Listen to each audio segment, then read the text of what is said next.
suara perempuan karena mereka tidak dilibatkan, hanya mereka tidak tahu apa kebutuhan. Nah, ternyata yang misalnya dibutuhkan, misalnya kita tidak punya data, misalnya di desa ini angka orang hamil, ibu hamil itu misalnya tinggi, karena mereka tidak tahu, tidak mengerti, tidak melibatkan perempuan, suara itu tidak terdengarkan. Jadi kampung itu tertinggal, tidak ada infrastrukturnya. Padahal semakin baik infrastruktur itu semakin memperbaiki kualitas hidup keluarga, termasuk kualitas hidup perempuan.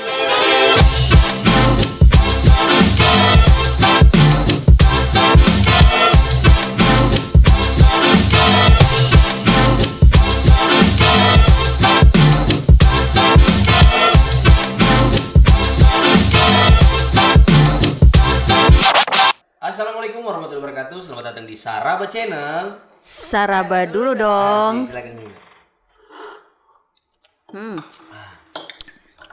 Tunggu agak pedis Tetap ya. rasanya, asal jangan perasaannya. Beliau tahu main-mainan di sana. Sabar kak. Opening dulu kita orangnya. Oke, hari ini kita kembali podcast lagi. Masih dalam rangka kerjasama Saraba Channel dan DPRD Kota Palu. Ini podcast yang paling dirindukan ini Vini, karena janjiannya kita sudah dari kapan tahun kayak? 2 tahun. 2 tahun. Nanti sekarang baru ketemu jodohnya ini. Masih ditemani co-host Vini karena co-host satu katanya lagi di rumah keluarganya. Iya tuh. Olga. Ternyata kau lambang gajes kan. Silakan Vini. Sudah, Olga kita lupakan saja. Oke. Lakukan tugasmu untuk memperkenalkan narasumber. Siap. Tolong tepuk tangannya. Nah, hari ini narasumbernya kita masih sama. Oke. Masih seorang anggota dewan. Oke. Yang memperjuangkan hak anak dan perempuan. Mantap. Masya Selalu Allah. amanah. Mantap. Bisa dipercaya. Cakep. Andalannya Palu Utara. Siapa beliau? Ibu Bermakna. Mutmainah Corona. Bermakna. Bermakna. Bersama Mutmainah Corona. Iya, maaf lupa dimasukkan dalam skrip. Tapi Kaning itu kita biasa panggilnya Kaning. Iya. Apa kabar Kak? Alhamdulillah. Pokoknya selalu baik setiap Asik. hari. Akhirnya bisa podcast kayak? Bisa ditunggu-tunggu. Iya maaf Kak. Sibuk Saya tidak sekali tahu sekarang. kenapa itu. LP jadi sudah batal pelepahan. Tidak, memang kan anggota DPR kita podcast semua, laki-laki semua. Baru ini kita hadirkan perempuan. Kan kita juga butuh suara perempuan di legislatif tuh, Oh, Kak. begitu. Jadi saya kira yang paling bisa untuk menyuarakan perempuan bukan berarti perempuan lain tidak bisa. Kaning lah orangnya, tepuk tangan. Tapi berarti kan yang menunggu 2 tahun baru bisa di podcast. Berarti gara-gara DPR bukan karena Tidak. Maafin kesalahan itu. Jangan menyimpan dendam kayak. Oh tidak, tenang aja. Tapi kan namanya kakak kan Ibu Mutmainah Corona. Terus kakak bisa dipanggil Kak Neng. Oh Gimana itu ceritanya? punya cerita khusus. Iya, bagaimana? Ceritanya itu dulu umur berapa ya? 3 tahun. Dipelihara orang Sunda. Karena bapak saya kan pegawai transmigrasi. Jadi dari kecil saya tuh sudah kesana kemari. Oh, sudah Ke SPP kampung dari 1, kecil. kampung 2, makanya jangan salah kalau sekarang suka jalan-jalan karena Dari kecil bapak. sudah biasa. Jadi karena di transmigrasi itu kan pasti orang Jawa, orang Sunda dengan orang Bali, Orang Bugis juga? orang Bugis. Iya. Orang Bugis jarang waktu itu. Oh, oke. Banyak kan orang Sunda, Jawa sama Bali. Oke. Nah saya diasuh lah sama orang Sunda. Sejak itu bapakku bilang sudah panggil Neng saja. Sejarahnya. Jadi panggilan kesayangan. Panggilan kesayangan itu sama orang Sekarang Sunda. orang banyak panggil Kaning tidak kenal Mutmainah Corona tapi Iya. kenalnya Neng. Kan sesuai dengan face-nya tuh. Neng kan manis. Oh, Neng gelis. Itu kan namanya Neng. Neng gelis. Ini baru Bandung asli Vini. Ini. Kau. Gara-gara itu tidak tahu kita orang Taweli. Padahal dikira orang Sunda. Maksudnya kakak merasa Neng teh cocok ada di tahu ini. Tidak juga. Apa beda nadanya Sunda dan Tahu? Iya, kalau di tahu itu Glenn. Glen. Glenn. Glen sama. Iya, Glenn sama. Kalau Neng cocoknya tuh di Bandung. Ya. Kalau Glen Tahu ini? Orang Taweli. Nah, Kak, kita kan kakak baru habis reses juga ya? Iya, baru habis Tapi reses. enak kita langsung gali soal reses. Iya. Kita bicara dulu. Kakak ini dulu kalau saya tidak salah kakak aktivis kan? Masya Allah. Ini Iya, kalau maksudnya- bicara aktivis ini berat. Oh iya. Tapi di Langsung sini maksud- langsung apa ya? Kayak langsung berjajar tanggung jawab. Aduh, ini segala macam.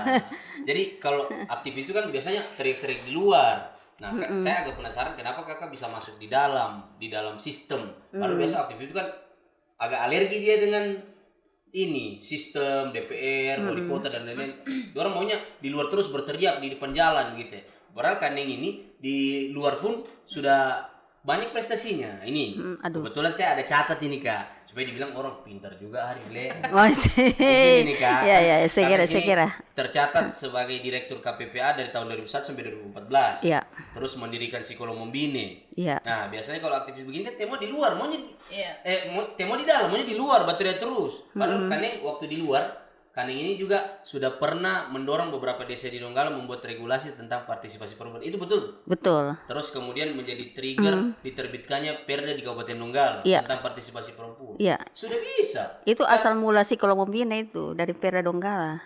Oh, asal muasalnya Psikolog. Iya. Berarti sebenarnya tanpa harus masuk sistem, kakak sudah berbuat. Kenapa harus jadi anggota DPR lagi gitu? Nah, masalahnya dulu kan selalu kita disebut guru politik. Ngajar orang tentang politik, perempuan harus berpolitik karena kebijakan yang kita dorong harus berpihak. Cuman masalahnya adalah kita tidak membuat kebijakan, kita hanya mendorong. Tapi terjadi kebijakan itu? Susah. Oh, iya sih. Ketika di dalam itu lebih mudah, walaupun punya tantangan sendiri kan. Tantangannya juga beda.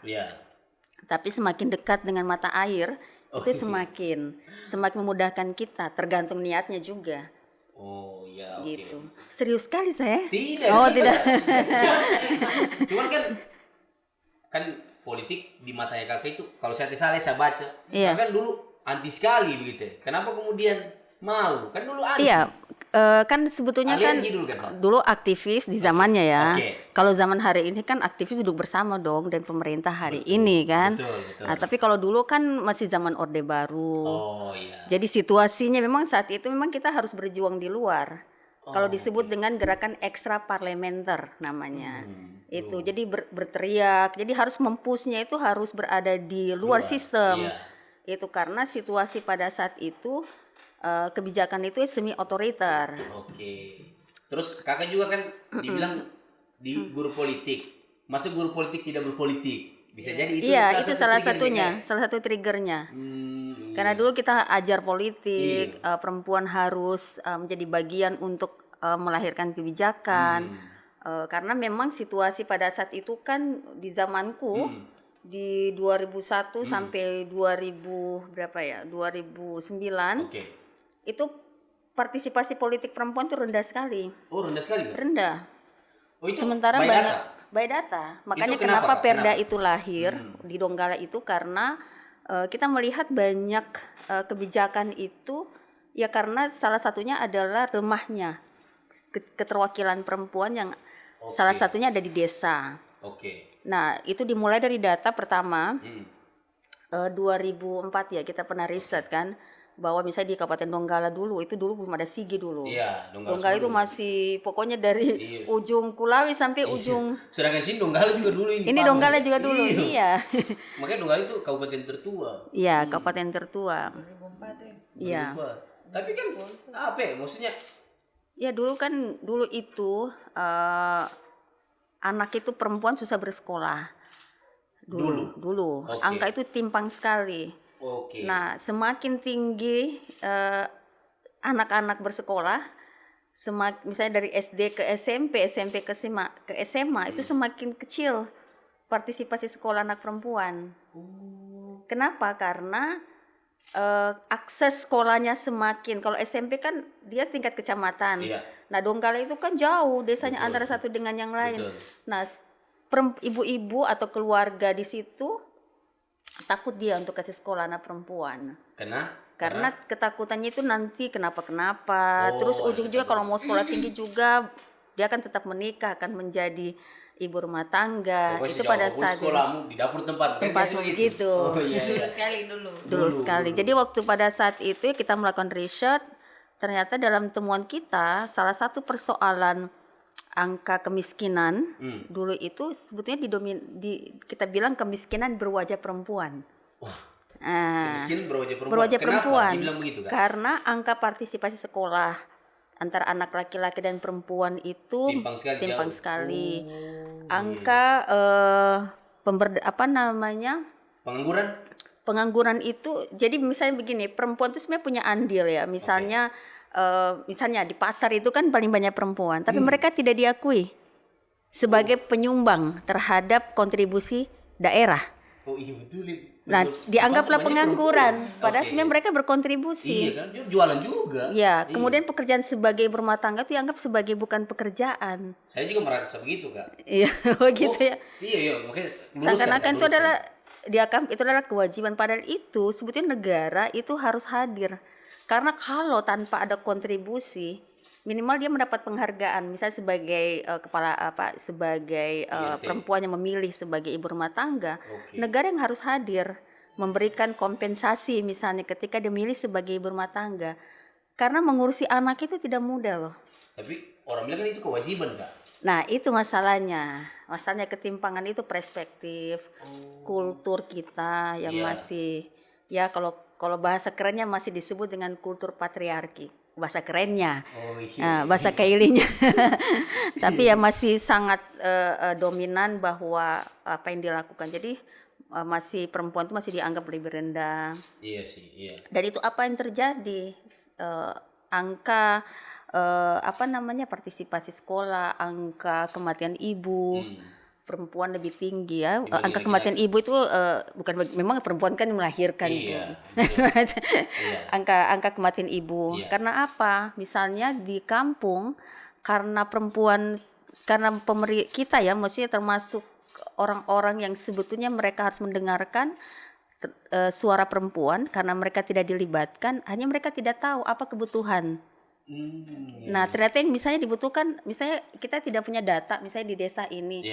Angka orang hamil, ibu hamil itu misalnya tinggi, tapi dia tidak karena mereka tidak tahu, tidak mengerti, tidak melibatkan perempuan, suara itu tidak terdengarkan. Jadi kampung itu tertinggal, tidak ada infrastrukturnya. Padahal semakin baik infrastruktur itu semakin memperbaiki kualitas hidup keluarga, termasuk kualitas hidup perempuan. Begitu. Aduh serius sekali. Kalau bicara perempuan kayak gitu. Nah, makanya di situ negara harus hadir. Kalau saya sebetulnya begini, saya dulu terlalu banyak jalan-jalan ke tempat yang membuat saya kagum. Ya, katakanlah luar negeri. Iya, katakanlah luar negeri lah misalnya ya. Jangan terlalu banyak kiasan. Misalnya Norwegia salah satu contoh. Norwegia itu dia mengeluarkan kebijakan untuk hak cuti bagi perempuan melahirkan itu 2 tahun. Kalau kita di sini 9 bulan berapa? 6 bulan. 3. Dia cuma 3 bulan. Oh, 3 bulan? Iya, bahkan 40 hari itu. Hanya masa nifas. Itu kalau hak guru pekerja kan. Kalau Norwegia 2 tahun. 2 tahun. Dia belajar di Al-Quran malah, sebetulnya Al-Quran itu. Kenapa ada bahasa Asinya kayak? Al-Luqman ayat 14. Surat Al-Luqman. Bahwa ketika ibu menyapih anaknya selama 2 tahun. Dan itu kalau bicara ASI memang harus 2 tahun. Tapi mereka belajar dalam konteks riset by data. Ya kan? Ternyata karena Norwegia itu ingin menginvestasikan anak itu sebagai masa depan negara. Makanya dia menilai perempuan itu penting. Bagian dari cuti, dan para suami itu 6 bulan loh. Cuti juga? Negara yang bayar kompensasinya. Jadi dia tetap dibayar sesuai dengan hak dia sebagai pekerja, misalnya dimanapun. Itu satu. Kemudian ada Kuba. Kuba itu memberikan kompensasi kepada ibu rumah tangga. Setiap bulan? Setiap bulan. Kayak digaji begitu? Digaji. Berapa? Dia menghargai. Ya mungkin kalau hitungan kita 2 juta, 3 juta, tapi itu cukup. Boleh lah itu. Daripada FB Pro kan? Iya. Iya, maksudnya boleh lah. Iya. Itu. Nah, terus Swedia yang Nur kemarin berangkat tuh mestinya di Swedia. Negara teraman di dunia. Karena jumlah keterwakilan perempuan di parlemen itu hampir mendekati 50%. Dan perjuangan mereka ideologis. Kehadiran perempuan itu bukan lagi bicara jenis kelamin, tapi perjuangan politiknya. Di sana itu 24 jam kita mau di mana saja kita tidak pernah takut akan mendapatkan perlakuan kekerasan. pelecehan, tidak takut. Jadi orang-orang misalnya yang bekerja paruh waktu misalnya dari jam sekian, misalnya buruh, perusahaan itu mau pulang tengah malam, dia aman karena fasilitas publik itu sudah sangat ramah. Apa contohnya, Kak? Lampunya ada CCTV, ya kan, di setiap ini. Kemudian orang-orang diedukasi bagaimana semua orang melihat ketika ada kejadian melaporkan. Nah, kemudian di setiap halte bis itu ada tempat ruang menyusui. Ada tempat sudut menyusui dan tempat anak-anak bermain. Rumah sakitnya atau puskesmas itu orang antri itu berbeda loh. Yang laki-laki beda, ibu hamil beda, lansia beda. Tidak disatukan. Tidak disatukan. Bayangkan kalau ibu hamil antrian dengan orang yang cuma batuk. Apa maksudnya pada umumnya ya, misalnya tidak ada ruang khusus antrian. Sudah besar-besar perutnya, kasihan semua masih tunggu antrian. Jadi dia lansia menunggu harus. Jadi disediakan. Itu disebut dengan kebijakan yang responsif. Nah, jadi memang mimpi saya sebetulnya adalah lalu jadi guru politik itu untuk melatih ibu-ibu ini. Kenapa? Dulu politik itu sangat elit, politik perempuan ya. Orang-orang yang punya duduk itu tapi tidak mengerti marwah perjuangan politik perempuan. Sementara di desa itu banyak sebutnya perempuan-perempuan hebat. Potensi. Banyak berlian-berlian yang istilahnya dia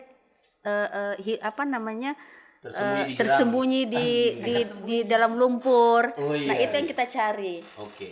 Kita dapatlah ternyata di desa-desa itu. Kita bikinlah sekolah perempuan. Itulah lahirnya Sekolah Membina sebetulnya.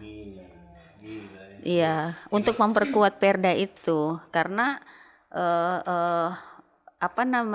salah satu persoalan perempuan sebetulnya adalah berbicara.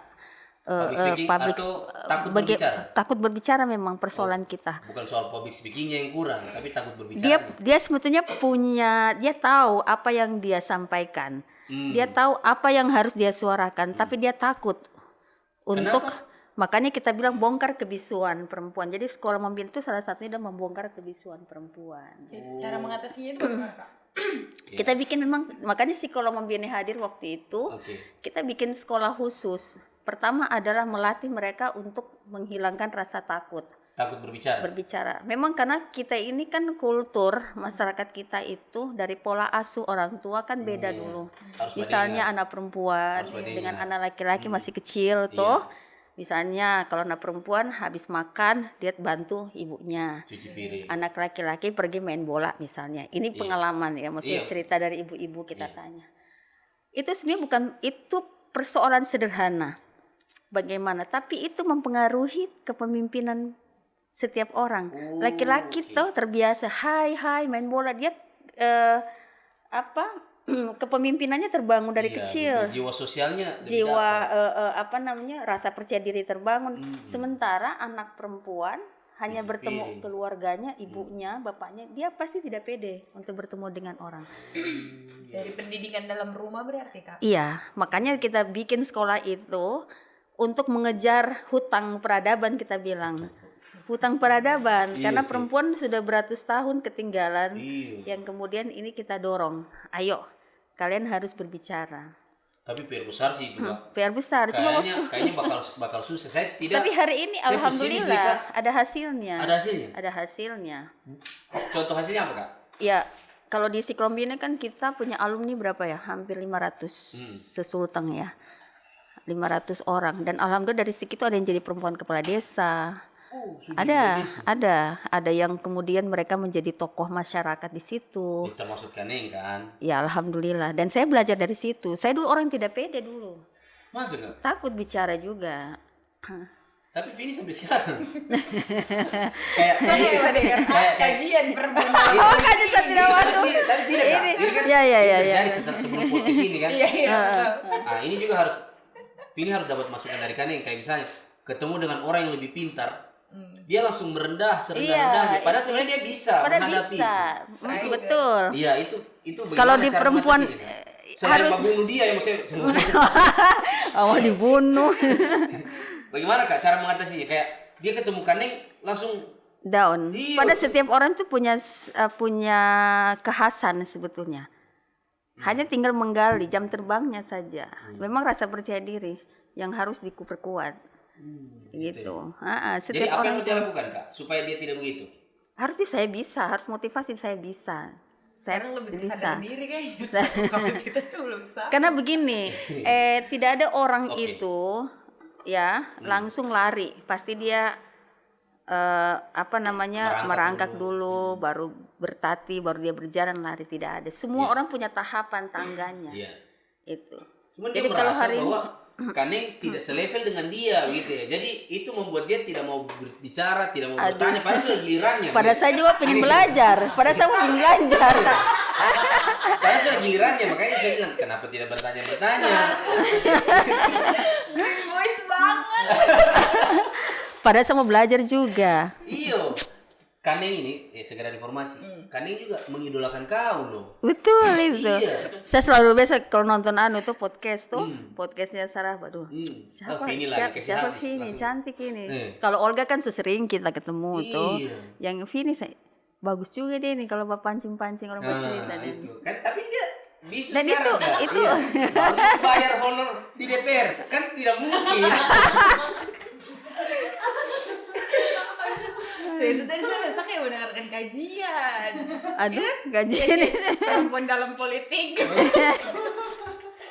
Makanya jangan ditanya serius-serius. Ini makanya dari tadi saya bertanya-tanya Kaneng ini, kapan dia masuk ini ya?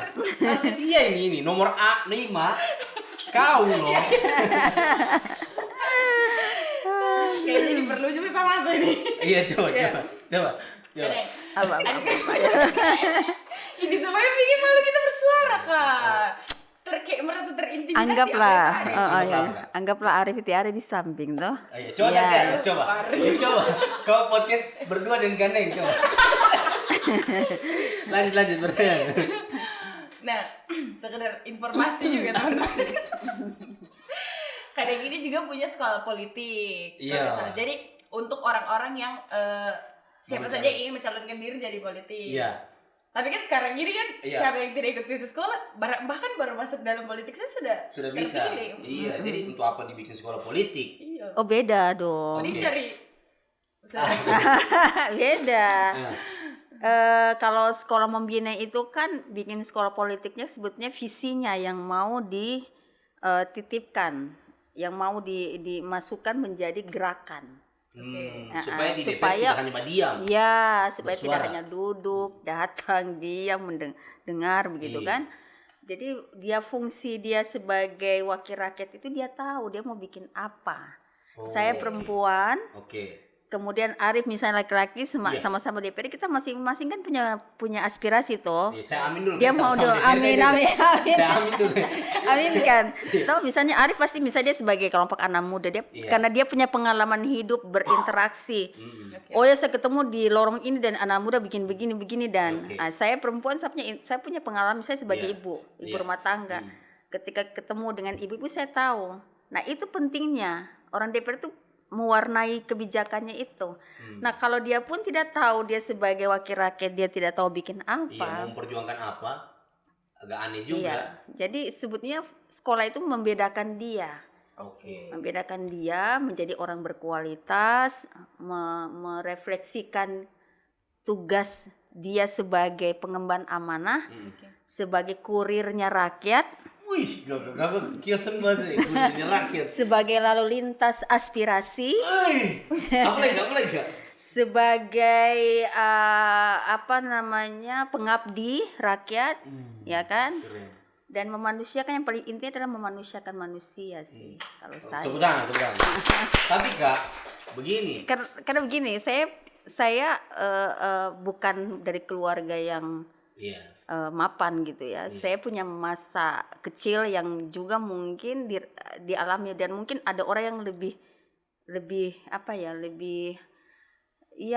terpuruk lah. Tapi saya rasakan itu bagaimana masih kecil saya jualan kue untuk bisa makan, untuk minggu ini bisa makan nasi begitu. Karena kita pernah rasa itu tidak makan 3 hari makan nasi, saya pernah rasa ambil ubi di kebunnya orang. Jadi tingkat kepekaan itu bisa lebih tinggi. Jadi memang pengalaman itu penting, membuat kita peka, karena kekuatan menjadi wakil rakyat itu adalah peka sebetulnya. Peka. Dorongannya kakak jadi anggota dewan sekarang? Iya, karena saya ingin Kota Palu itu menjadi milik semua orang. Sekarang milik siapa kan? Ya, belum tentu kita bikin milik semua orang, karena Palu belum menjadi kota yang aman bagi perempuan. Ini PR ini kan? Belum menjadi kota yang aman bagi anak. Belum menjadi kota yang responsif terhadap penyandang disabilitas. Banyak sekali PR ini, Pak. Tuh enggak, saya kasih sih gitu. Saya kayak mau balik kakak dari ini. Iya. Iya, jangan marah Kak. Saya kasih apa. Iya. Tapi bicara tadi sekolah politik. Misalnya nih, saya, Vini, ikut sudah sekolah politik. Wah, sudah kita tahu ini apa yang akan kita perjuangkan di DPR. Begitu nyanek dia terpilih, kan rugi ilmunya. Gitu. Tidak apa-apa, itu proses menurut saya. Karena kan sekolah politik kan tidak harus di parlemen tuh. Oh iya, betul. Kalau di sekolah pembina itu kan termasuk ada kelas penggerak muda, mau dia jadi PNS, mau jadi apapun dia, visioning dalam memperbaiki penghidupan banyak orang itu menjadi tugas dia sebagai apapun. Tidak harus jadi anggota DPR. Tidak harus. Apa semua kak? Kita ada kelas anak muda, ada kelas anak muda namanya penggerak muda. Kita punya kelas untuk kelas politik ini ada kelas kewirausahaan juga ada. Untuk menjadi entrepreneur kan. Wawan kan ada enggak, Kak? Wawan sudah ada juga. Ada juga kalau jadi entrepreneur. Tergantung. Kalau pembina ini ada laki-laki juga. Ada. Wawan. Ada 30% kita laki-laki. Harus ikut kelasnya kita di kampung begitu. Dia berbanding terbalik dengan partai politik. Politik kalau mau mencalon 30% perempuan. Iya, kalau kita harus ada afirmasi untuk laki-laki supaya perspektif itu tidak hanya perempuan. Karena perjuangan kesetaraan gender itu kan tidak hanya perempuan, harus tidak boleh perempuan dengan laki-laki. Laki-laki juga harus peka. Iya, karena gender bukan urusan perempuan, ini urusan memanusiakan manusia. Tepuk tangan lagi, ayo. Sebelum Vini langsung tarik nafas saya. Tapi bagus Leka, maksudnya kita dapat pengetahuan lebih gitu. Kemarin juga dapat pengetahuan lebih. Ini kan dari sosok perempuan. Kita juga mau dengar pertanyaan Vini selanjutnya kalau dia masih ingat ya. Karena kalau masih ingat Iya, kan harus ingat begitu. Tapi kakak sudah dari tahun berapa ada di DPR? 2019. Oh, berarti kakak sudah 2 periode? Insya Allah. 2 periode suka kayak ini? 2 periode alhamdulillah. Bukan 3? Menuju. Saya kira 3 ya. 2019 ke 2024 tuh. Oh iya 2014. Pernah maju 2014 tapi belum rezeki. Bukan kakak duduk juga? Belum. Oh, saya kira kakak duduk. Kecuali saya maju 2009 kemarin. Waktu itu saya belum mau berpolitik praktis. Masih idealis, masih mau menjadi guru politik. Padahal 2009 itu masa emasku sebetulnya. Kalau kakak sih tahu 3 periode lah. Saya 2 saja. Selanjutnya eksekutif lah. Masya Allah. Kan? Cuman saya mau tanya Vini. Sabar sama potong. Oh iya. Kalau kakak sudah di eksekutif supaya Palu itu jadi kota yang aman untuk perempuan, apalagi untuk ibu menyusui. Itu biar di halte itu ada ruang menyusui. Sekarang biar halte tiada. Minimal ya kasihan. Saya sudah bagaimana dia kalau yang begini Kak. Oh gitu ya. Kau kalau mau ini depan kamera saja kalau. Tapi tadi itu bagus loh Kak yang kakak bilang setiap halte ada harusnya ruang menyusui. Ya kalau Palu masih jauh lah. Biasanya ada halte ya. Iya. Tapi saya sengaja bicara tapi dia nanti dikat ya ini. Tidak apa-apa. Kakak, tapi kan sekarang di komisi berapa? Komisi C. Komisi apa? Komisi C. Komisi berapa? Tiada. Dia ABC tuh Kak? ABC. Boleh 1 2 3 tidak apa-apa. Tapi ada juga. Ada. Tapi di DPR kota dia ABC tuh Kak? Iya, ABC. C apa Kak? Mitranya Kak? Lingkungan hidup. Apa lagi Kak? PU. Jalan. Perkim untuk perumahan di jalan-jalan itu. Dinsos termasuk enggak Kak? Itu komisi A. Itu dulu masih saya periode sebelumnya itu. Iya. Jalan, pokoknya infrastruktur dan pembangunan. Jadi Bapeda, terus lingkungan hidup, Perkim, terus PU, perhubungan. Perhubungan juga masuk kita, makanya saya agak keras. Agak keras apa Kak? Dengan bis ya? Bis. Kenapa Kak menurut Kakak bis? Anggarannya besar, sayang. Tapi diterima juga oleh DPR Kak? Ya kan mau dilihat, kan diuji cobakan toh, tapi kan agak menurun toh. Kan kalau sudah menurun kan harus dievaluasi dong. Iya, nanti kita evaluasi Kak. kita. Tapi Kaneng kan salah satu anggota DPR yang ikut melahirkan produk hukum berupa peraturan daerah Kota Palu nomor 1 tahun 2021 tentang penyelenggaraan perlindungan dan pemenuhan hak anak. Itu implementasi. Nah, ini saya baca. Terus saya begini. Kalau saya begini bukan saya hafal berarti. Nah, itu implementasinya seperti apa, Kak? Produk hukum ini Perda Insya Allah 2025 ini mau diperjelas lagi dengan Perda tentang kota layak anak. Kota harus layak ada anak. implementasinya. Iya, implementasinya seperti apa Kak? Kota layak anak itu seperti apa yang Kakak Ya, kota pikirkan? layak anak ya seperti salah satunya itu, misalnya di setiap infrastruktur publik, Warnanya main di sepatu roda kantor, di ini taman harus Iya, Taman ramah. Fotonya mah ada anak-anak Sudah, yang iya, itu berarti sudah sudah cocok. bagian. Oke, apa lagi? Cuman yang PR kita kan terkait dengan anak-anak yang ini dieksploitasi di jalan, itu kan masih belum bisa diselesaikan. Itu kemudian yang paling penting sebetulnya tidak boleh ada anak putus sekolah di Kota Palu. Itu hak dasar pertama itu. Tidak boleh. Tidak boleh. Apapun alasannya. Kalau Apapun. dia yang mau, Negara bertanggung jawab harus masuk. nah maksudnya kalau saya Kalau sebagai anak, anaknya tidak sekolah, orang tua yang harus dievaluasi. Tapi kalau dia berhenti sekolah karena keadaan Kak, Negara harus masuk di situ. Pemerintah yang harus masuk. Intervensi kenapa? Tidak mungkin dia tidak mau sekolah karena situasi keadaan, pasti ada penyebabnya. Gitu. iya. Mengerti. Jadi mulai dia, makanya kalau kota layak anak itu kan pemenuhan hak anak kan mulai dari ibu hamilnya sudah harus ada fasilitas, misalnya dia dikasih vitamin, harus dipastikan kehamilannya itu sehat. Oke. Tapi itu kan berjalan tuh Kak di sini. Iya, berjalan. Itu kan kebijakan nasional juga. Iya. Tapi kan daerah yang melaksanakan. Kalau pemerintahnya abai, Tapi itu selama ini alhamdulillah masih aman. Oh, aman. Iya. Cuma memang yang sekarang ini yang masih jadi PR kita itu kasus kekerasannya kan masih cukup tinggi kota. Iya sih, ada juga yang ini yang ustadz Iya, yang pencabulan. melecehkan iya. Itu kenapa Kak? Ya, kalau menurut saya dia mengarah ke pedofil. Apakah anak juga perlu dari dini untuk dikasih tahu ini jangan? Iya, pendidikan seksual itu penting untuk anak. Nah, itu. Pendidikan seksual sejak dini itu penting. Diajarkan mereka untuk mana boleh dan tidak boleh. Nah, itu. Mereka harus tahu tubuh dia itu apa. Iya. Mana yang boleh dan tidak boleh disentuh. Jadi dia sudah tahu dia harus berbicara ketika oh ini tidak boleh menurut ini, dan itu harus menjadi semacam edukasi dimulai dari PAUD. Tapi itu sudah dilaksanakan di sekarang kan sebetulnya sudah lumayan kalau sekarang ini kan semenjak digital ini menjadi frame ya. Jadi literasi terkait dengan itu kan banyak, tinggal di searching. Ya tinggal harus TK-nya tuh ini yang harus mulai. Cuma memang kan ada orang tua yang belum mau menerima karena ada kata seksual. Padahal sebetulnya bukan diambil negatifnya, tapi lebih pada supaya setiap anak itu dia harus melakukan apa ketika ada orang-orang yang dicurigai. Iya, melecehkan. Iya, jadi dia harus tahu. Jangan-jangan kemarin itu pelecehan gara-gara anaknya juga tidak mengerti. Iya, tidak mengerti. Dia cuma jadi pada saat ada pada saat dia tahu ini ada kecenderungan, dia tidak mengerti. Iya. Kalau di situ siapa yang abai kira-kira Kak? Apakah anak, orang tua atau pemerintah? Ya pemerintah bertanggung jawab.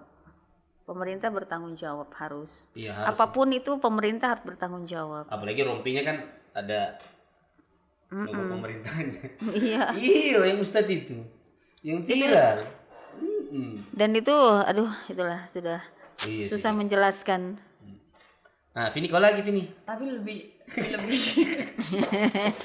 Lebih apa? Kenapa lebih apa? serius sekali kita? Tidak serius. soalnya bahas perempuan kan. Oh gitu. Apa? Kan perempuan harus ditangani dan serius, tebal main-main. Ini lain. Nah kakak, ini kan DPR baru selesai reses. Kira-kira apa lagi keluhan masyarakat Palu Utara dan Taweli. Ya biasanya selain dia merasa bukan bagian dari Palu, tapi masa lalu.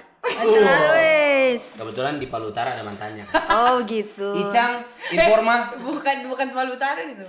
Tondo Mantigolo. Oh iya. Oh gitu. Yang lain berarti banyak. Lain juga. Iya Sebut Reses kalau kemarin. rata-rata sih kalau reses itu hampir banyak itu bicara infrastruktur. Berapa titik kemarin enggak? Saya 6. Wih, banyak. Tapi ini lumayan bagus. 2019 pasca Covid ya. Ya pasca Covid itu titik waktu pertama saja saya sudah titik 12 kali reses. Berapa orang itu Kak? Saya suka resesnya ke sedikit orang. Kenapa? Karena Ini dan saya bikin namanya reses partisipatif namanya. Reses partisipatif Dan tematik. Jadi misalnya forum anak atau anak muda sendiri, nelayan itu sendiri, petani itu sendiri, supaya fokus. Keren nih. Dulu saya reses di pinggir sawah dulu. Itu boleh? Boleh. Jadi satu saja kita bahas. Satu fokus misalnya terkait dengan petani apa? Nelayan fokus terhadap nelayan, ibu rumah tangga. Nah itu saya 12 titik, pernah tembus 16 titik, pernah saya res satu kali 16 titik. Tapi sehari itu sampai 3. Tapi kan kakak tidak bisa general kayak ini bukan konstituenku, ini konstituenku. Kakak tidak begitu lagi Kak? Tidak dong. Pas reses kan harusnya yang diundang biasanya. Ya kita kan basisnya RT dong.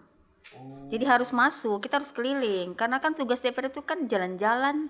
Iya. Toh jalan-jalannya ke rakyat. Iya. Gitu. Jalan-jalan, bincang-bincang. Iya betul. Itu. Mencatat apa persoalan. Mencatat. Jadi dan kalau kita bilang dan DPR itu kan sebetulnya rumahnya 3. Iya. Kita di kantor, di partai, dengan di komunitas. Iya. Di konstituen ya. Konstituen. Betul. Jadi kita punya kantor itu 3. Jadi semakin banyak kita berkunjung ke komunitas, dan salah satunya reses itu mempertemukan kita dengan komunitas, konstituen kita. Nah, kenapa saya bikin perkecil setiap titik? Karena biasanya dalam pengalaman saya mengorganisir komunitas itu, perempuan itu dia takut berbicara kalau banyak orang. Tapi kalau dia hanya komunitas misalnya yang kecil. Cerewet orang itu. Cerewet orang itu. Iya betul. Ibu ibu ini. Tapi kalau banyak orang misalnya ada tokoh masyarakat, langsung hilang percaya dirinya. Dia percaya diri dengan lingkungannya sendiri. Tapi ini bagus ini reses yang partisipatif. Jadi per segmen. Jadi ada segmen petaninya, iya, ada anak muda, misalnya bicara tentang anak komunitas bola. Berarti atau tidak melulu soal tenda, soal sistem. Tidak selalu. Loh kok kenapa tidak? Maksudnya kan biasanya kalau reses tendanya, ada soal sistem untuk elektor. Iya dulu. Kalau sekarang saya sudah harus 6 titik saja. Per RT karena menghadirkan dinas toh. Oh iya betul. Jadi mau tidak mau harus agak banyak. Tapi saya tetap target 6 hari itu tidak boleh. Tapi tetap per segmen itu Kak? Kalau ini basisnya RT sudah ini. Oh basisnya RT. Bisa ada pemuda, ada ini basisnya RT. Kalau lalu per segmen. Saya pernah satu kali saya reses, itu ibu-ibu semua kan. Salah satu yang dia sampaikan di dalam reses itu, misalnya ada satu kejadian di dalam jalan yang dekat rumah mereka itu. Mereka bilang jalan begal payudara. Wah, di bagaimana tuh Kak? Ini atau ada kurang lebih 2 kilo ya waktu itu jauh. Itu memang karena di situ sering sekali kalau perempuan bawa motor dibegal payudara. Iya dipegang. Mereka punya karena penerangan kurang. Karena ternyata jalannya gelap. Nah, waktu kejadian selesai reses langsung turun lapangan cek. Betul. Ternyata memang itu karena persoalan lampu. Persoalannya padahal mereka solusi cuma satu saja. Lampu. Nah, ketika setelah itu alhamdulillah kita suarakan sama kemudian Pak Camat waktu itu kita minta untuk menggerakkan anak muda menjaga, dan ketika hanya dipasang lampu, alhamdulillah sudah tidak ada itu begal. Nah, itu yang dan sebetulnya reses itu tidak harus tidak harus memenuhi kebutuhan mereka dengan program ABCD. Program yang sudah ada pun kayak lampu itu kan tidak harus masuk di pokir kan. Oh iya. Kan bisa kita komunikasikan ke dinas terkait dan itu kebutuhannya bisa dipenuhi saat itu juga. Karena bisa jadi juga itu urgent urgent. Jadi gitu. harus betul-betul harus prioritas langsung kalau bisa. Karena ini langsung berdampak ke masyarakat. Iya. Dan saya memang kalau reses saya selalu turun lapangan di sela-sela itu. Misalnya saya reses di sini, saya langsung kunjungi. Misalnya ada permintaan warga ke sekolah kah atau permintaan saya pergi datangi. Keren juga ya, langsung ya. Misalnya kayak saya nih, kakak reses misalnya di Kampung Baru, saya bilang banjir di sana. Habis reses langsung ke sana. Iya, langsung ke situ. Apalagi kalau kayak begitu langsung ke situ saya itu. Ini Langsung mau di wali kota ini. Masya Tidak Allah. serius. Maksudnya kalau anggota DPR kan biasanya telepon dinas tolong itu. Ini langsung turun langsung. Karena harus kita tahu.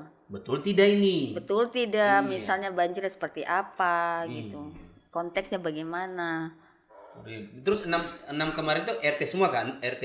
Iya, basisnya di RT. Apa semua, walaupun Kak? kita Kelurahannya bikinnya ada di kelurahan juga. Rata-rata itu infrastruktur. Oke. Kemudian ya karena banyak ibu-ibu. UMKM. Ya, UMKM. Tapi ada juga sempat bicara tentang kekerasan terhadap. Ada juga kan? Ada. Terus Mereka kalau resah. bicara kekerasan bagaimana? Dan itu masuk disampaikan. itu, Kak? Yang mereka minta kan sebetulnya ada CCTV di setiap titik-titik rentan. Betul, iya sih.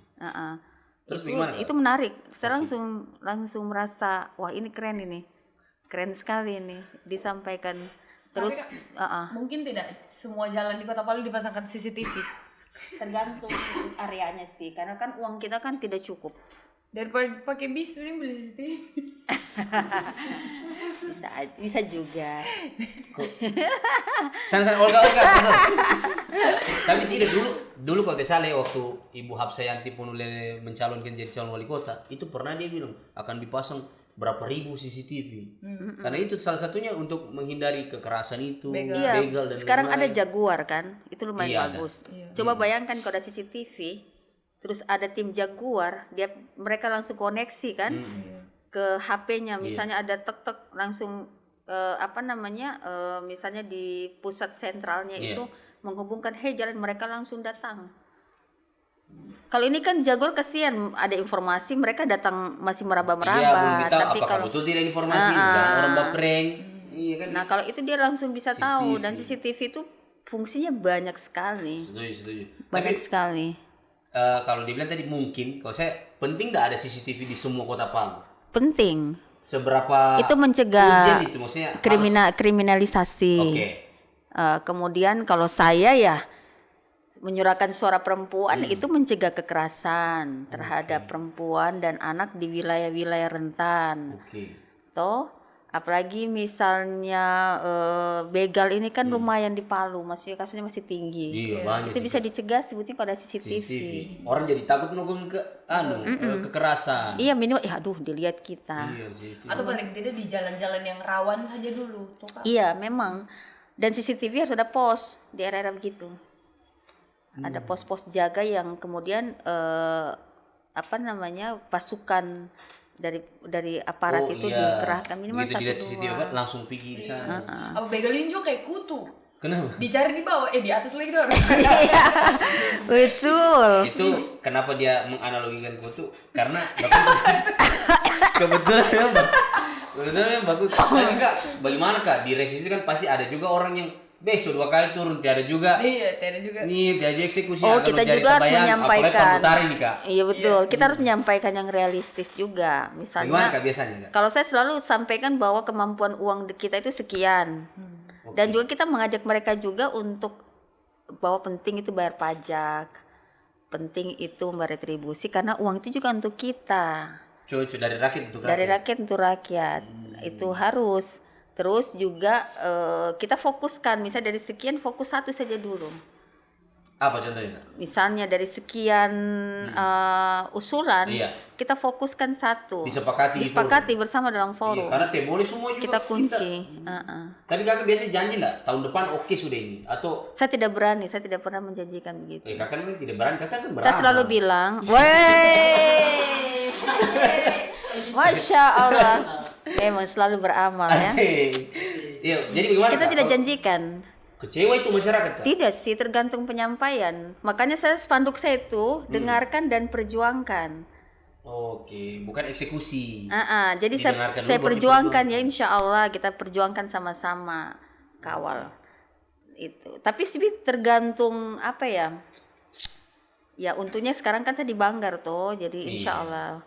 Tapi sesungguhnya perjuangan DPR itu kalau kita kuat dengan data. Dan mampu kita untuk mengargumentasikan dan ada data-data pembanding, itu lebih memungkinkan untuk kita perjuangkan. Iya, cepat juga direalisasikan. Misalnya kita bilang, misalnya ini harus dibangun program ini permintaan. Oh tidak uang, jangan bicara saya tidak uang karena saya tahu datanya. Banggar, kita harus bicara pakai data. Dia tanya Badan Anggaran. Urusannya bakutui APBD. Jadi kerjanya itu mengkutui, cek program. Jadi APBD itu kalian tahu gitu ya. Makanya di situ kita harus belajar. Harus betul-betul betul-betul kita untuk menyiapkan waktu kita untuk menganalisis dokumen. Iya, betul. Kenapa? Karena kita ini berhadapan dengan dinas yang sudah puluhan tahun. Iya, betul. Di satu ke posisi yang mereka kerja gelutis. Iya, setiap tahun, setiap hari. Betul. Sementara kita kan periodik. Iya. Kita baru masuk lagi belajar lagi. Orang yang kita belajar ini, yang kita hadapi ini orang yang sudah hatam. Iya. Nah kita yang harus belajar cepat. Nah kalau dia tahu mana slipnya, mana ini, kita harus belajar. Kita yang harus bisa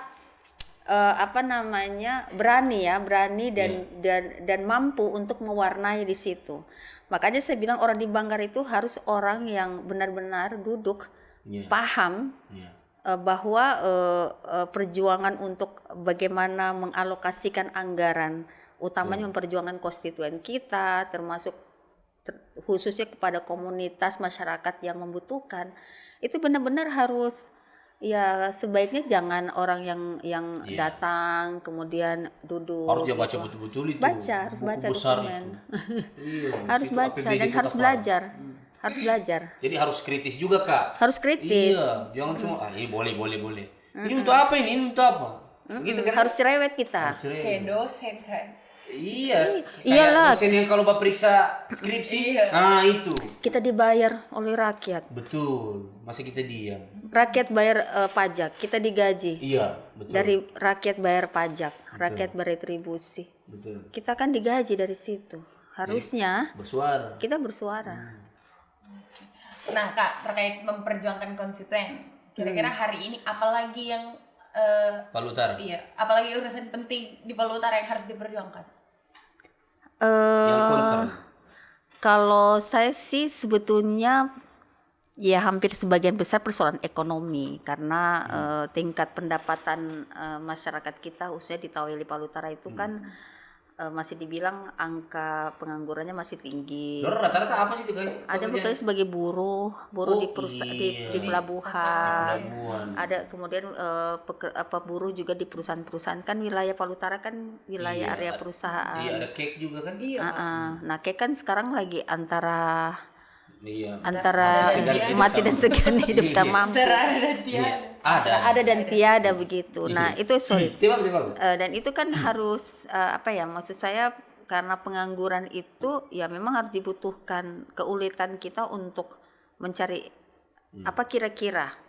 Nah sementara startup ini kan butuh keuletan. Iya, betul. Tidak semua orang bisa melewati masa-masa proses. Nah ini yang harus dibangun. Jadi harus ada bagaimana ya tempat anak-anak muda misalnya untuk mendapatkan pekerjaan yang kemudian mereka tidak harus bertumpu jadi sebagai buruh semua. Iya. Kalau solusi konkretnya apa Kak kira-kira untuk mengurangi tingkat pengangguran yang ada di Palu Utara ini? Harus ada dibikin namanya zona ekonomi kreatif. Zona ekonomi. Iya. Misalnya di setiap kelurahan itu punya style khas.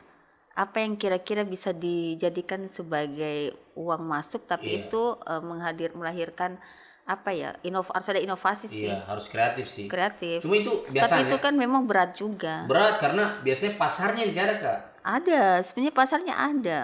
Orang Palu ini kan suka sekali makan. Iya. Toh? Suka belanja. Baru suka sekali pergi tempat mana yang baru. Iya. Suka sekali apa lagi. Padahal di Taweli itu Palu Utara misalnya kayak Danau Sibili misalnya kan. Nah, itu bisa kalau bisa dikelola. Terus misalnya saya kemarin sempat lihat misalnya di Pantoloan Induk yang area pelabuhan, itu kan bekas tsunami. Tapi sekarang kan mulai orang bikin di TikTok sama IG kan lagi anak-anak muda lagi pergi ke sana tempat nongki. Nah harusnya harusnya kan anak-anak muda sana ini peluang ini. Toh. Nah, makanya saya lagi berpikir memang saya lagi ada sesuatu yang saya mau lakukan, mau ketemu misalnya sama Pelindo misalnya untuk kira-kira kontribusi CSR-nya bisa enggak diarahkan untuk membangun area misalnya apakah wisata kuliner di wilayah itu sebagai kontribusi dia daripada CSR cuma dipakai untuk misalnya pakai paket-paket sembako yang habis atau apa begitu, gitu. Bikin sesuatu yang misalnya jangka panjang. Yang misalnya dia bikin area yang safety yang aman tapi itu menarik gitu. Cuma saya pribadi kan dulu ada juga kafe-kafe di pinggir pantai di tepi laut kan akhirnya kau setuju itu karena jauh sekali Palu Utara Kak. Tidak juga sih sebetulnya tidak jauh karena masa orang ke Donggala pergi ke mana Borneo kenapa? Orang semua pada ini karena memang harus ada yang menarik sih. Sebenarnya bisa juga kayak itu Kak, pusat kuliner. Kan biasa kan orang tahu bapak tahu makan nasi kuning. Insya Allah atau bintenya Om siapa itu? Om Har ya sekarang sudah ada malah dia ada di Palu. Sudah ditaweli ulang dia. Makanya disebut zona ekonomi kreatif itu. Kemarin kan sempat bikin namanya Kampung Burasa misalnya. Itu tempat burasa. Tapi memang pembuat burasa semua. Daripada orang pergi makan lampa kan bisa lewat situ juga misalnya. Mending makan burasa. Tapi memang maksud saya tantangannya adalah membangun rasa mereka memiliki terhadap bahwa ini sebetulnya untuk saya bukan jadi harus mereka dulu yang mau berubah.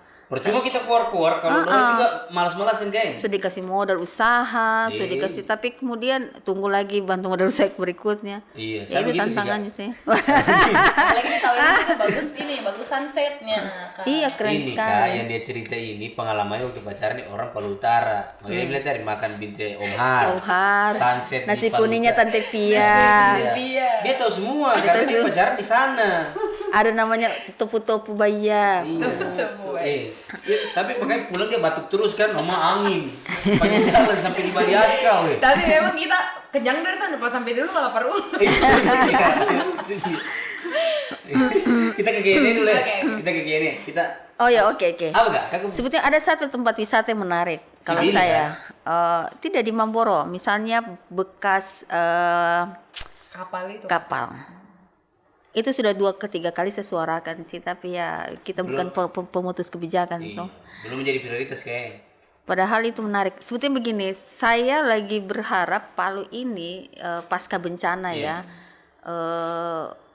wisata geologi, wisata kebencanaan itu harus menjadi ikon. Betul, saya setuju. Kenapa? Karena Palu itu menjadi pusat penelitian dunia. Iya, saya setuju. Karena kita punya model bencana ini menjadi tanda tanya para ahli. Iya, karena unik kan? Ada keunikan yang misalnya kecepatan pada saat kejadian 28 September itu menjadi tanda tanya dan mereka melakukan riset. Betul. Nah harusnya kita, tapi itu kemarin saya suarakan kebetulan saya ketua pansusnya RPJMD kan untuk menegaskan bahwa Palu harus menjadi ikon. Nah itu ada di Taweli. Di Taweli Palu Utara itu dulu ada namanya Kampung Cina. Ada Kak? Ada. Waktu peristiwa bencana di 1928 berapa ya tsunami? Itu sebelum ini kan ada rentetan peristiwa bencana sebelumnya. Itu dulu Kampung Cina. Cuma kan sekarang tinggal satu rumah yang tertinggal dulu itu sekarang sudah ditaruh di belakang. Nah itu sebenarnya menjadi situs sejarah yang menarik. Bisa diceritakan. Kemudian di Mamboro misalnya 28 September. Terus misalnya ada Di TPI dulu, tempat pelelangan ikan dulu yang sekarang sudah wilayah pasca bencana di Mamboro juga. Itu dulu tempat itu dulu kampung Cina itu dulu. Itu bisa diceritakan. Jadi kan wilayah ini sejarah. Jadi merawat ingatan terkait dengan kebencanaan itu menjadi sumber income. Terus di Mamboro itu ada kapal. Kapal itu harusnya kita mencari pemiliknya daripada dia pulang jadi jadi kerangka besi yang tidak bisa digunakan. Ayo, misalnya minta bagi hasil, misalnya pemerintah invest, yang penting kapalnya ini atau milik tidak kita. Milik kita, atau misalnya bagi hasil dengan pemiliknya, daripada dia ini atau seperti apa terbengkalai, daripada dia rugi misalnya, tapi kita investasi 10 tahun atau 15 tahun kita ini kira-kira. Kan area itu kan kosong. Karena sudah pernah saya panjat itu kapal, saya pernah susah panjat, jadi saya pernah tahu dan saya pernah panjat. Sama Kaningsi juga tidak? Iya, dia ikut. Saya panjat, saya masuk di tempat kapal itu kan ada kamarnya dek. Iya, betul.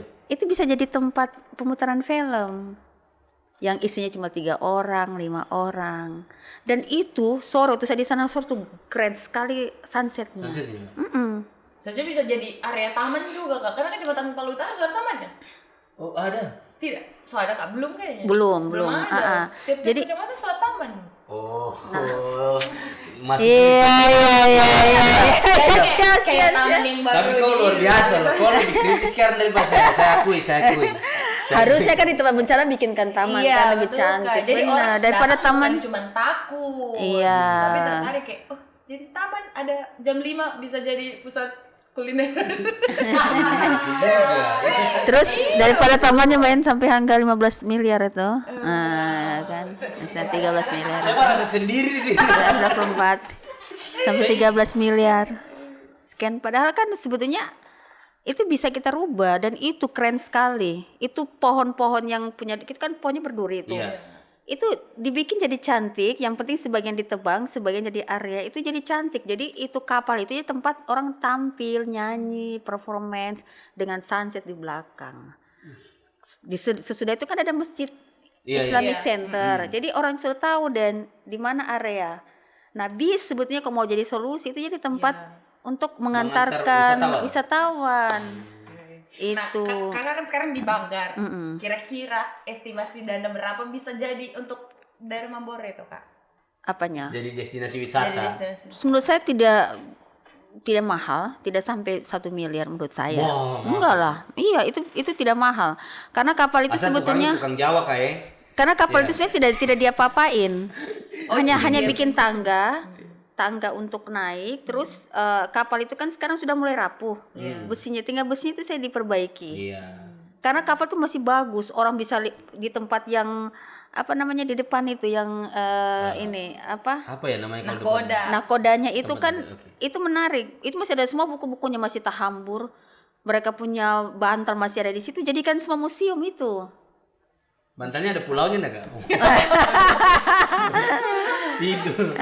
Itu satu. Terus di Masjid Terapung, pemakaman massal yang ada di Poboya. Masjid Terapung yang cumi-cumi. Oh, tahu saya kakak urus itu. Itu. Tidak maksudnya kan wilayah area kan. Maksud saya sayang gitu. Misalnya kemudian peninggalan-peninggalan rumah atau bekas bencana yang sudah tidak bisa dibangun lagi itu jadikan sebagai museum terbuka. Iya, kayak di Perumnas kayak. Perumnas di cumi-cumi juga di wilayah mulai dari area. Perumnas sih bagus Kak. Itu untuk likuifaksi misalnya. Bisa Kak, karena itu jadi sumber income. Ada juga satu daerah yang museumnya itu kan kebakaran. Jadi hasil kebakarannya itu lagi yang dimuseumkan. Iya. Kayak di Jakarta. Iya. Kok dari sana? Iya, dari sana. Sama siapa? Sama Ica dan jadi tapi serius Kak, kita masuk ke dalam kan awalnya ekspektasi ke museum kayaknya asik. Ternyata pas sampai di dalam ada bagian museum yang itu hasil kebakaran yang tidak sama sekali dibersihkan, tidak dikorek. Jadi tetap begitu. Tetap begitu. Di Merapi Lavatur begitu. Saya ke situ. Saya ke situ. Padahal cuman cerek, cuman piring, cuman naik ini kan jeep. Tapi punya nilai itu tadi. Dan itu paling disukai sebetulnya. Kenapa? Di Indonesia itu cuman Kota Palu, Sigi Donggala itu yang karakter bencananya itu berbeda. Iya, betul. Disebut dengan bencana alam super short namanya. Sabar dengar ini Kak. Dia bencana terdahsyat di dunia 5 negara. Indonesia itu cuma ada di kita. Di Sulawesi Tengah. Jadi fenomena itu baru tuh. Baru. Itu cuma ada di Jepang, baru ada kita. Kalau kita ya nauzubillah min zalik ya, misalnya kejadian pada situ sama dengan Aceh 9,3 selesai Palu. Tenggelam. Karena kita sesar Palu Koro ini sebetulnya itu yang saya bilang, maksudnya pasca bencana ini harus menjadikan sebagai sumber pendapatan bagi daerah, tapi kemudian menjadi sumber pengetahuan bagi kita. Sebenarnya itu bukan cuma pendapatan daerah, Kak, pendapatan warga sekitar. Jadi di orang ada edukasi, kuliner di situ nanti. Tidak juga, Kak, di edukasi masyarakat sekitar. Kasih tahu begini ceritanya waktu gempa, pada saat bawa wisatawan, dorang cerita pada saat ini begini. Pada saat di Lavatur itu begitu tuh, Kak. Diceritakan kita. Mereka menjadi guide, masyarakat jadi guide. Jadi di sini tempatnya Mbak Marijan sholat, di sini kenapa dia mau turun, dorang tahu begitu. Betul. Karena diedukasi dan dorang dibayar kan. Nah, jadi selain pendapatan daerah masuk, pendapatan masyarakat juga masuk. Iya. Padahal selama ini kita juga sudah jadi tour guide. Kalau ada orang datang kan biasa kayak tanya, waktu tsunami kau di mana? Coba belum profesional. Belum profesional. Dan kalau ditanya yang satu dan yang satu, biasanya yang satu tambah garam. Iya kan? Ceritanya dilebih-lebihkan. Olah kan, kita belum makan rendang kita tidak dapat. Ya kan? Gini.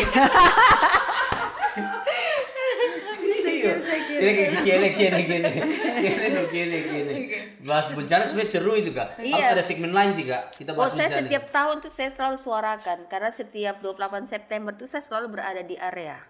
Saya selalu merefleksikan diriku, saya selalu ketemu dan saya selalu bikin itu catatannya setiap tahun. Saraba biasa setiap 28 September bikin konten khusus ini, mengenang 28 September. Karena istri termasuk ini toh. Apa namanya kalau penyintas. Lanjut dulu, kalau kita bicara 28 September, nanti Agustus juga. Pertanyaan. September. Oh iya, September tayang, Agustus kita syuting. Oke, saya kira. Nah, ini ada dari Muhammad Awal 98. Oke. Satu-satunya corona yang menyebarkan virus kebaikan cuma Butmaina corona. Masya Allah, luar biasa. BTW, tumben cerdas ini. Ini keren. Oke, lanjut.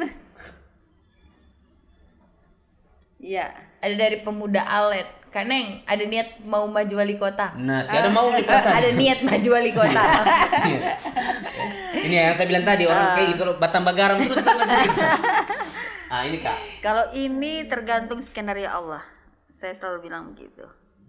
Kita ikhtiarnya ya kalau itu dimungkinkan, Allah merestui, bismillah. Tapi sepanjang, karena itu kan sebenarnya sesuatu yang sudah tercatat toh. Iya. Kita kan ikhtiar saja. Tapi kalau siapapun yang menjadi wali kota, yang penting kita tetap harus hadir untuk kasih tahu ini harus dilakukan. Iya. Kayaknya memang, minta maaf ini, Kak, Nasdem ini 2 kali berturut-turut kan selalu paling bawah kalau jadi pilkada. Iya, pilkada. Jadi harus disiapkan kader yang betul-betul mumpuni. Insya Allah. Iya, kalau saya maksudnya jangan juga visi misi tanam pohon mangga depan rumah. Yang lain dong. Monangka. Satrizal minta maaf. Tapi Kakak berikhtiar ke sana enggak? Iya. Insya Allah. Tapi gimana ya? Karena tadi kan antara ikhtiarnya berarti. Iya, soalnya kita sudah mengikuti segala sesuatu itu ya boleh, setiap orang punya mimpi. Kakak bermimpi enggak? Kalau begitu setiap orang punya mimpi, Kakak saya kejar nih. Tenang Vini. Siapa yang tidak mau bermimpi jadi wali kota? Kalau dulu kan sebetulnya ya. Orang-orang di sekeliling, termasuk ada orang pemikir yang tahu saya itu memang saya lebih cenderung cocok di eksekutif. Iya, saya setuju sih, Kak. Karena kreativitas kita itu memang harus diputuskan di eksekutif. Karena DPR itu kan hanya mengusung regulasinya, kolektif mengawasi kolegial juga kolektif kolegial, kita tidak bisa berinisiatif, berinovasi. Sementara kita ini pingin Palu itu bikin begini, mau dikasih begini, harus seperti bisa ini. Dilakukan oleh wali kota. Wali kota. Saya dukung Kakak kalau jadi wali kota. Ya, saya emailnya kayak maju maksudnya. Makanya saya bilang itu. Kalau keinginan insya Allah, tapi siapapun jadi wali kota. Iya. Yang penting kita tidak boleh ambisi itu aja. Iya. Tapi kalau takdir mempertemukan kakak dengan kayaknya harus maju wali kota ini, kakak pasti fight ya. Misalnya partai memerintahkan. Insya Allah, tapi tergantung masyarakat kita juga. Iya, oke. Kalau masih politik ya masih ada sedikit selipan-selipan isi tas ini yang agak. Iya, tapi kan itu realitanya begitu sih. Iya, itu fakta memang. Gitu, bisa kita bantu. Makanya saya tidak mau berambisi sekarang. Tapi kalau ditawari mengikuti air kemana dia kan. Misalnya saya punya uang 100 miliar ini saya, kan yang maju wali kota nanti saya support 100 miliar. Oh, kalau itu ada yang support maksudnya. Bismillah. Oh iya, nanti saya carikan kan. Investor dari Cina. Abis itu nanti saya sekian area ini, aduh. Oh, iya harus proyek harus saya, Kak. Saya kan yang ini masa saya tidak kerja proyek. Iya.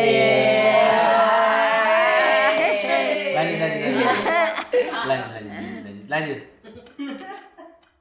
Ada dari pemuda alet lagi, satu paket layak jadi ketua Nasdem Kota. Masya Allah, sudah pernah. Bahkan waktu Kaneng jadi, waktu saya urus pilkada. Iya, waktu jadi ketua Nasdem, kantor Nasdem itu bagus sekali Kak. Ada ruang baca, depan kayak nongkrong. Kita bikin namanya space, restorasi space. Kenapa? Karena, terima kasih. Iya. Karena gini, orang selalu melihat bahwa kartu partai itu miliknya kita.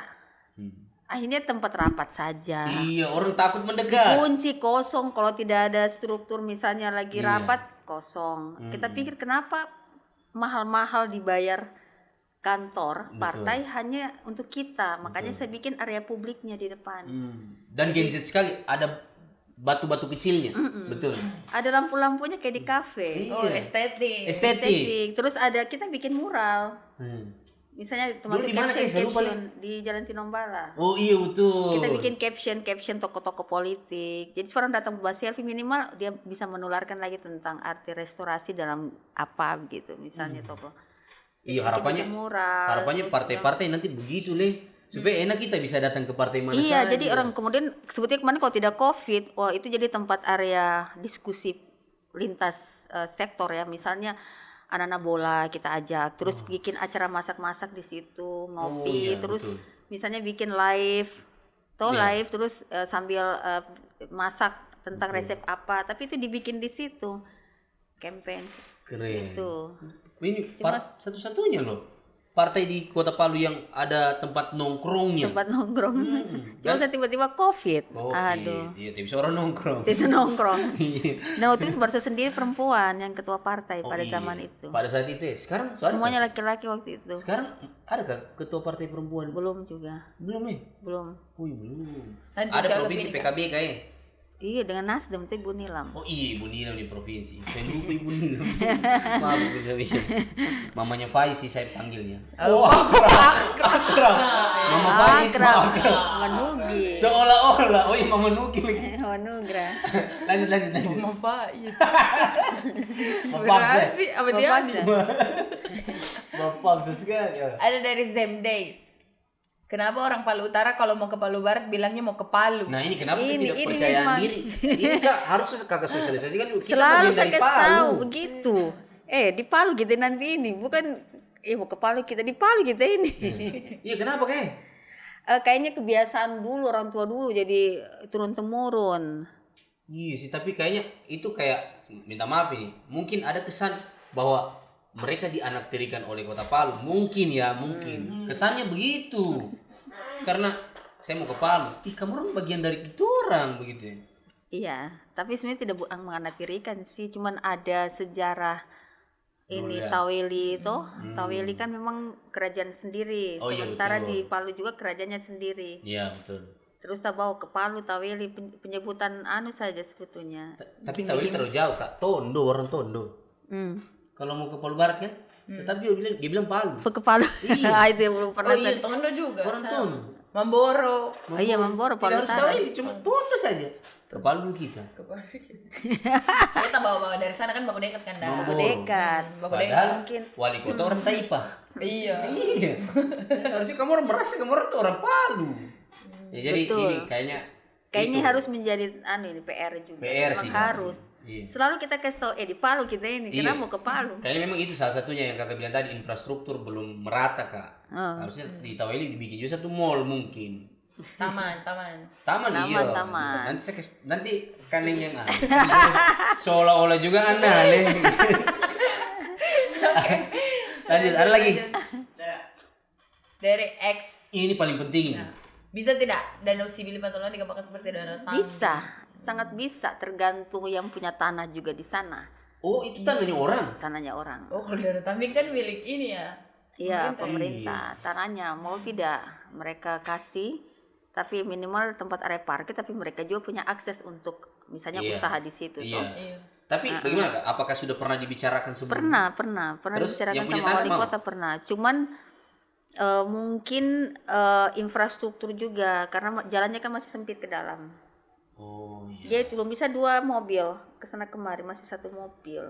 Justru Itu makanya. yang harus mau tidak yang punya tanah kanan kiri ini untuk Makasih lebar jalan. lokasi lebar. Oh, iya. Kecuali pemerintah punya uang, Mbak. Ya, itu tergantung dari pemerintah. Iya. Kakak mendorong dah, maksudnya kakak pernah suarakan dah itu soal Danau Sibili. Kalau itu memang sudah pernah kan bikin festival di sana, pernah hampir bikin festival sebenarnya untuk menyuarakan itu. Cuman memang ya itu lagi-lagi bagaimana pemerintah juga harus menyediakan alokasi anggaran untuk minimal pembebasan lahan tuh. Betul. Yang untuk infrastruktur publiknya dulu yang minimal jalan. Setuju. Ke dalam dengan area parkir. Iya, daripada jauh tuh. Iya, soalnya masuk ke dalam itu, Bapak juga kak? Bapak tidak juga PC sekali. Cuma kalau hujan tuh, Oh iya. mobilnya kita setengah mati masuk. Kalau Mobilnya kakak mungkin karena saya tidak ada mobil. Iya, kalau kakak bilang mobilnya kita, saya seolah-olah boleh saya pakai besok. aminkan. Amin. Aminkan dong. Iya. Jadi kalau kakak bilang mobilnya kita, saya lagi pakai besok. Masih sempit. Tapi harus di ini itu. ada informasi bahwa akan ada bulan bakti Karang Taruna nanti di situ di Danau Sibili. Oh, Iya. ajak dong. Iya, September kak. Oh, Jadi insya Allah. mudah-mudahan nanti itu juga menjadi trigger bagi pemerintah untuk segera bisa membebaskan lahan itu. Jadi tahu sejauh-jauh ke Tambing kan, ya meskipun tidak dingin kak di sana kak. Tidak. Lebih ke sunset. Cuman dia Oh, sunset dapat kayak tidak juga sih. Cuman apa yang dijual? Mujair ada kan mujair? dan memang di situ harus harus ikan ada tabur benih ikan toh. Dia kan agak dangkal itu. Tapi sebenarnya kalau untuk area saja kafe misalnya dibikin semacam tempat nongki di atas danau. Itu kan danau kan tidak luas, kecil dia. Dibikin bisa di pinggir-pinggir taruh lapak semacam para-para. Tapi itu danau toh kak? Danau. Ya maksudnya kalau Danaunya kecil tapi bukan. Saya khawatir karena lagi musim hujan. Minta maaf ini warga Pantauan. Saya hanya khawatir musim hujan makanya ada. Karena kakak bilang tidak dalam. Tidak dalam. Iya, jadi kayak khawatir begitu musim kemarau gimana danau musim kemarau. Tapi danau itu tuh kan? Danau tidak ada kering kok. Oh iya. Ada sumber mata air kok di situ. Oh iya. Mudah-mudahan bisa pemerintah perhatikan ya. Iya. Ya. Ada lagi? Habis. Oh habis. Ini Habis. pertanyaan pamungkas dong. Yang Apa yang sangat susah sangat dan susah berat sekali. diucapkan? Iya, yang kayak ada Apa itu? yang ada perdanya apa ya? Coba. Coba. Aduh jadi malu ada. Apa itu? Kak, harapan. Karena bagusan dulu. Hampir tiga kita. Iya, harapan. Iya, harapan ke depan untuk pemerintah Kota Palu, Kak. Iya kan sebagai mitra juga, sebagai pengawas. Bersama-sama kalau Kariko bilang. Oh iya. Oh iya dong, bersama, harus sejalan. Jalan ya. Apa? Harapannya. Ya kalau saya tadi tuh pemerintah Kota Palu itu harus lebih peka untuk melihat kelompok rentan. Oke. Karena menurut saya mereka itu yang menjadi perhatian khusus dan anggaran kita harus lebih aware, maksudnya lebih dekat, diperuntukkan kepada mereka begitu. Misalnya kita kan punya Perda nomor 11 tahun 2023 tentang penghormatan dan perlindungan pemenuhan hak penyandang disabilitas. Oke, itu sudah terimplementasi tuh Kak? Kan harus belum semua kan. Kan di situ kan Perda itu memandatkan semua infrastruktur publik itu harus responsif terhadap mereka. Penyandang disabilitas. Penyandang disabilitas di kantor DPR aja tidak responsif. Wah. Kita punya tangga saja masih Mama tinggi sekali tangganya, baru pijak-pijak tehelnya. Iya, kasihan orang buta. Saya jujur Iya, orang yang buta susah, kasihan naik, tidak ada tempat. Terus yang cacat fisik bagaimana? Itu. Terus yang ruang ramah ya, ada ruang aman bagi anak-anak ya. Kota yang aman buat anak-anak, kota yang responsif terhadap perempuan, lansia.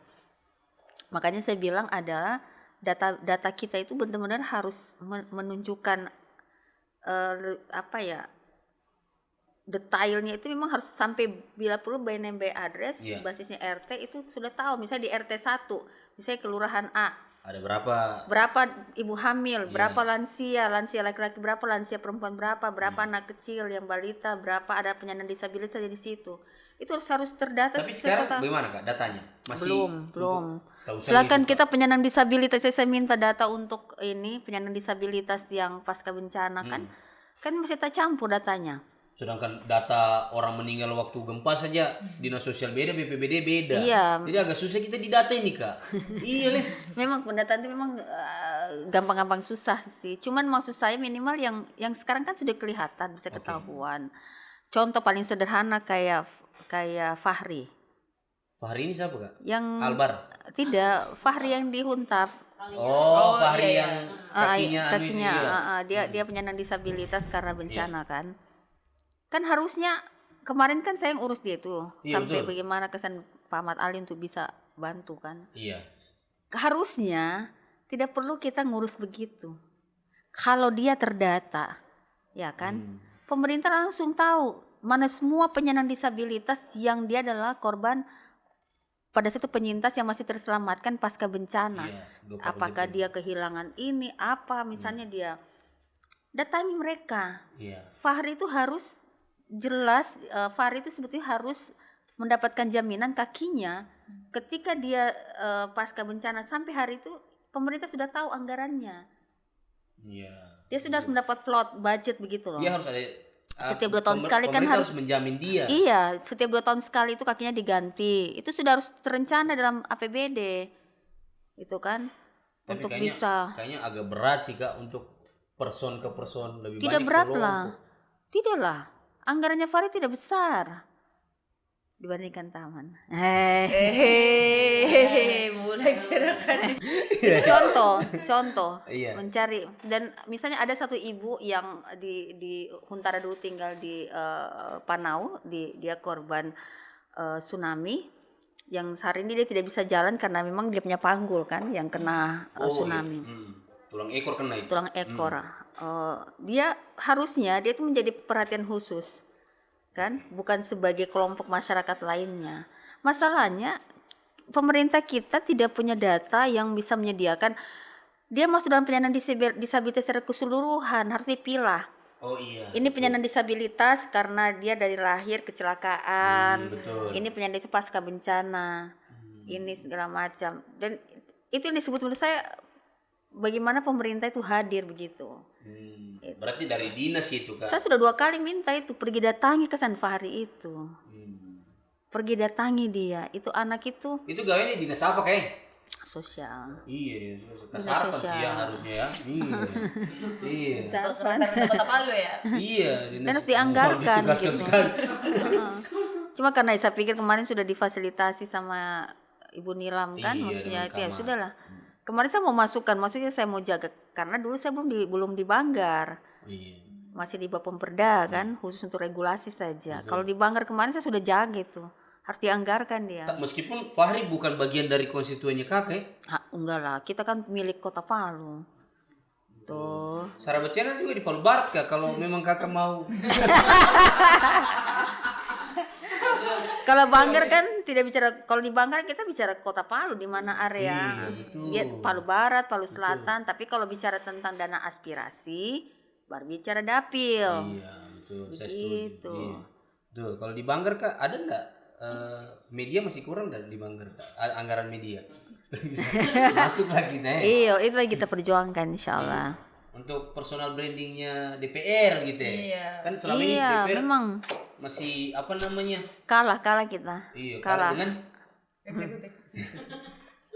desain aja. kalah Iya, kita. Jangan Kak kalau Sementara 35 orang ini yang harus di branding harusnya. Iya, supaya orang kenal. Bayangkan kayak waktu saya undang Haji Nanang, ada yang tanya begini, siapa dia ini? Iya betul. Padahal di tahun ini dikenal. Harusnya kan dia kan anggota DPR Kota Palu, dapilnya saja di Palu Timur Matikulore. Harusnya anggota DPR Kota Palu dikenal satu Kota Palu. Iya. Kayak Kaneng, biar orang Poso tahu Kaneng. Ya kan akhirnya kan begini, misalnya teman-teman DPR yang paham konten, Iya. ya dia berusaha sendiri toh. Kayak saya kan ya karena berteman dengan teman-teman konten kreator diajarkan, betul. Terus saya belajar. Ya saya berusaha sendiri, tapi harusnya kan DPR memfasilitasi. Betul. Iya. Betul. Jadi kita bikin konten lah, kita yang kita yang bakubi sendiri. Iya, mending gitu orang yang urus. Iya, padahal bisa berdayakan teman-teman dan kita kita punya ruang juga untuk, bayangkan saya habis kegiatan ini coba edit lagi saya di mobil. Astaga, ini rupanya sini yang kosong Kak. Kirim kemarin saya footage-nya Kak, nanti kita edit. Dia kirim di BSI dia Kak biasa. terlalu ya. Tidak supaya ini kayak juga gitu. Kalau ada acara atau pelantikan apa kan tidak menumpuk di baliho dia. Tinggal banget dilihat Kak. Iya betul. Jadi kita harus berani, oh ini semua anggota DPR Kota Palu. Iya, betul. Jadi kehadiran media itu penting. Penting sekali. Jadi orang kalau mau cari tahu namanya ini, oh langsung muncul kan. Biasa kan di TikTok begitu kan. Iya, sekarang kalau Padahal kita belajar dari pandemi Covid kan saya sudah kasih contoh kita, dan maksudnya setelah itu sudah menyesuaikan toh kan. Sekarang ini kan sebenarnya pasca pandemi yang membuat kita harus melek digital. saya setuju. Ini baru anggota DPR yang betul-betul melek digital. Tepuk tangan belum untuk Kaneng. Kampung baru. Kaneng, terima kasih nih, itu dia bilang 1 jam 25 menit itu kan. Sudah. Masya Allah. Kak, terima kasih nih sudah hadir di Sarawak Channel. Ada harapan Bunda untuk Kaneng? Kan tadi kau tanya harapannya Kaneng, kau juga harus ada harapan untuk Kaneng. Harapannya semoga sukses selalu Kak. Template. Sehat, semoga bisa terus berkolaborasi dengan Sarawak Semoga Channel. Vini seperti saya nanti. Amin. Baku saing dengan Arif. Aduh, kok bukan saingan? Oh, iya mudah-mudahan nih. Kalau kakak lihat ini Punya potensi. Potensi dia. enggak, Kak? Punya. mbak utang di bank. bisa jadi anggota DPR juga kayaknya. Bisa banget. Bisa sekali lah. Apanya Kak yang harus diasah lagi? Sudah bagus sebetulnya, tinggal banyak ketemu orang saja toh. Memperkenalkan diri, mulai tes ombak dulu. Amin, mudah-mudahan nih. Kamu mau jadi anggota DPR? Mau, siapa tahu Kakak reses butuh MC. Ya, dia mau informasikan Kak bahwa kemarin wakil ketua DPRD 2 waktu reses MC-nya dia. Masya Allah. Dibayar berapa? Itu mahal. Nanti red card-nya Vini ada sama saya. iya. Kalau Di transfer lihat BSI juga dia Kak. Besi dia. Supaya tak potong dia 10%. Kak, terima kasih. Sehat selalu Kak. Oke, thank you. Makasih. Banyak pembelajaran. Apa yang kau pelajari? Sudah Kak Arif, 1 jam 25 menit. Oh iya. Kak, terima kasih. Sehat selalu Kak. Makasih. Tetap Silakan memang. Kak, kalau mau minum. Maaf Ini nih, enak sekali sarabanya. Iya. Oh iya, saya mau promosikan juga. Apa itu? Ini di sarabanya Om Fudair yang ada di WR Supratman di belakang Pegadaian. Oke. Enak sekali. Enak, nah, apalagi pakai jeruk nipis Kak. Di sana juga ada lopis. Kalau Kakak mau ke sana, habis ini kita ke sana. Boleh juga.